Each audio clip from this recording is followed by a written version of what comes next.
Assalamualaikum warahmatullahi wabarakatuh. Halo semua, kenalin nama aku Wulandari dari jurusan Pendidikan Ekonomi Universitas 11 Maret Surakarta. Dalam memenuhi tugas ekonomi mikro, kali ini aku akan membahas mengenai bab perdagangan internasional. Untuk itu, yuk simak penjelasan aku di slide selanjutnya.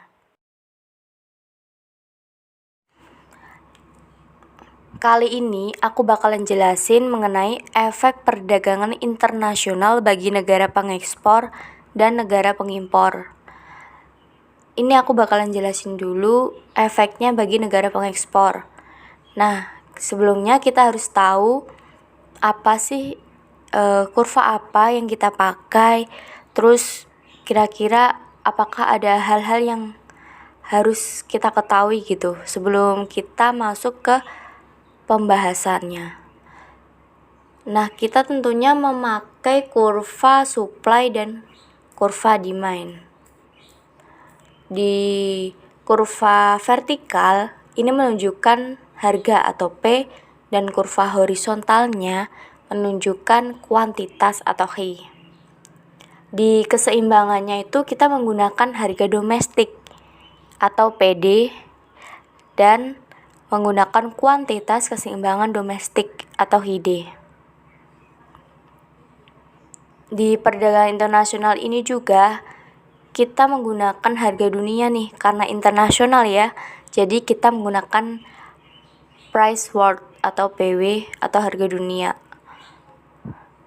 Satunya itu menunjukkan permintaan konsumen domestik, dan H2-nya ini menunjukkan penawaran produsen domestik.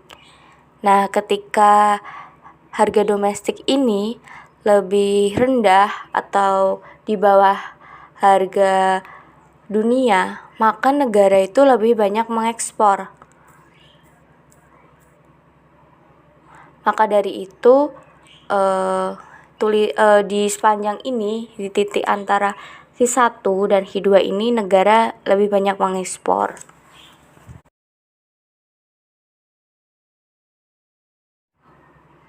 Untuk pembahasan selanjutnya ini kita membahas efek perdagangan internasional bagi negara pengekspor, tapi tanpa berlakunya perdagangan bebas dulu nih. Di PowerPoint aku ini udah aku tulis bahwa konsumen surplus ini berada pada bidang A dan bidang B. Produsen surplusnya atau PS ini berada di bidang C. Nah, cara gampangnya gini teman-teman. Kalau konsumen surplus itu berada di bawah kurva demand atau kurva permintaan, dan produsen surplus itu berada di atas kurva supply atau kurva penawaran. Untuk total surplusnya ini sebelum berlakunya perdagangan bebas itu berada pada bidang A, B, dan bidang C.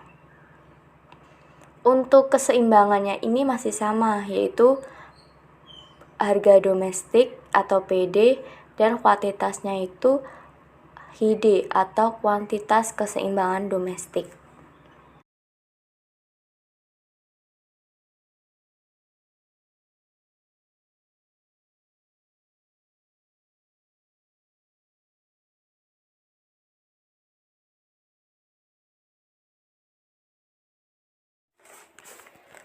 Sekarang kita akan membahas efek perdagangan internasional bagi negara pengekspor dengan berlakunya perdagangan bebas. Karena perdagangan bebas ini sudah berlaku ya, maka harga dunia ini juga akan berlaku. Maka dari itu, konsumen surplusnya itu hanya pada bidang A. Konsumen surplus itu berkurang. Yang tadinya pada bidang A dan B ya sebelum berlakunya perdagangan bebas, sekarang hanya pada bidang A. Untuk produsen surplusnya sendiri itu bertambah, yaitu pada bidang B, C, dan D.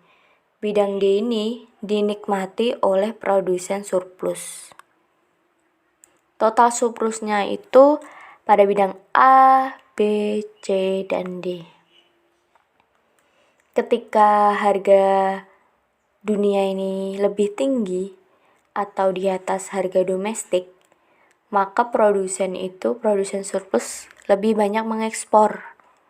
Jadi mereka memanfaatkan nih ketika harga dunia ini lebih tinggi dari harga domestik, mereka akan lebih cenderung menjual barang-barang mereka ke luar negeri. Nah, sebenarnya ini ketika harga dunia ini lebih tinggi atau di atas harga domestik, yang lebih diuntungkan itu sebenarnya adalah produsen surplus. Jadi ketika harga dunia di atas harga domestik, maka produsen surplus lah yang lebih diuntungkan. Slide selanjutnya, kita akan membahas mengenai efek perdagangan internasional bagi negara pengimpor. Nah, kurvanya itu sama kayak yang efeknya bagi negara pengekspor.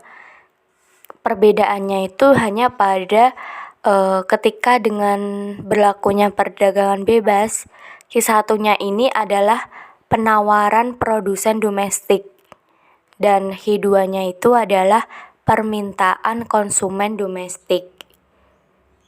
Nah, ketika harga dunia itu berada di bawah atau lebih rendah dari harga domestik, maka negara tersebut itu lebih banyak mengimpor.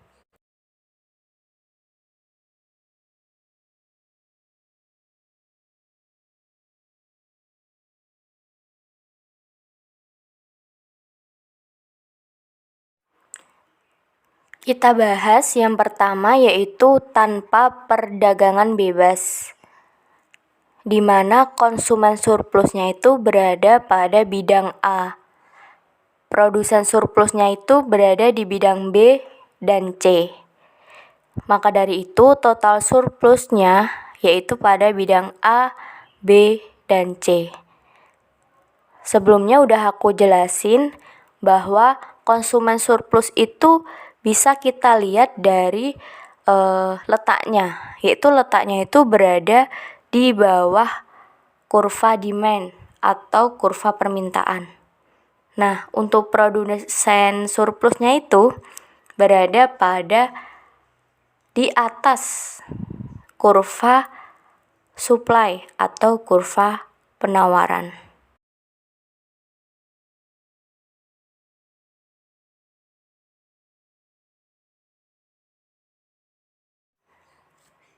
Selanjutnya kita akan membahas yaitu dengan adanya perdagangan bebas.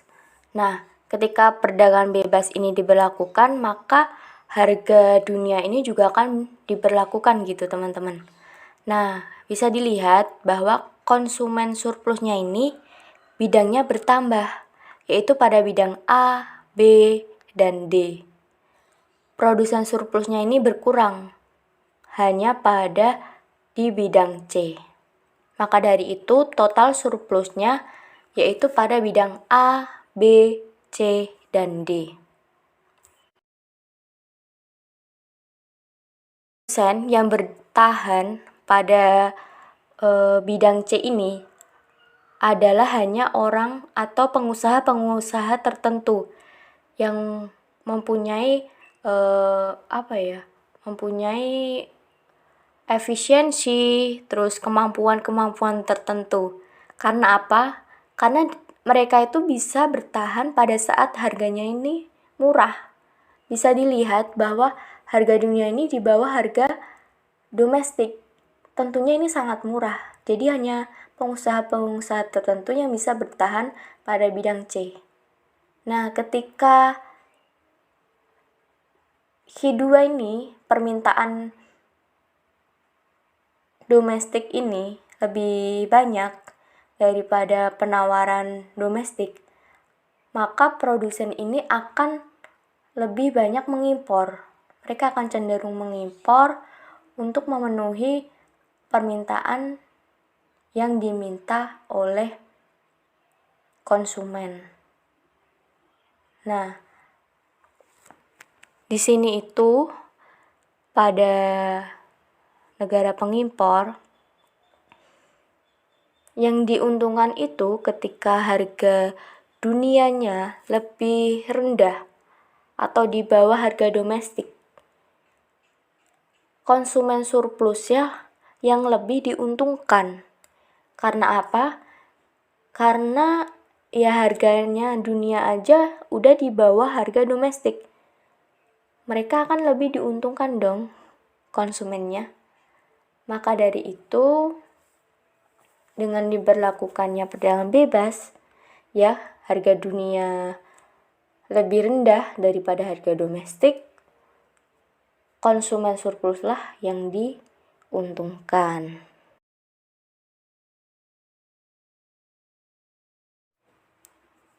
Jadi, kesimpulan dari bab perdagangan internasional ini adalah menguntungkan atau merugikan? Jawabannya adalah menguntungkan. Karena apa? Karena dengan adanya perdagangan internasional akan diberlakukan harga dunia. Ketika harga dunia itu di atas harga domestik, maka produsen surplus lah yang akan diuntungkan. Bisa dilihat dari luasan bidang yang bertambah.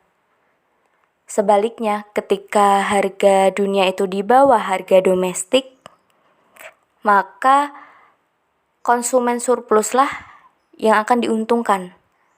Bisa juga dilihat dari luasan bidang yang bertambah. Nah, dengan begini kesejahteraan itu akan merata bagi konsumen surplus maupun produsen surplus, karena mereka tidak akan merugi terus, mereka tidak akan untung terus. Jadi secara garis besar, perdagangan internasional ini menguntungkan bagi konsumen surplus maupun produsen surplus. Oke guys, mungkin itu saja penjelasan dari aku. Bila mau ada yang ditanyakan, bisa tulis di kolom komentar. Nah, jika kalian suka, jangan lupa di like. Dan semoga penjelasan aku ini bermanfaat ya buat teman-teman semua. Mungkin itu aja dari aku. Assalamualaikum warahmatullahi wabarakatuh.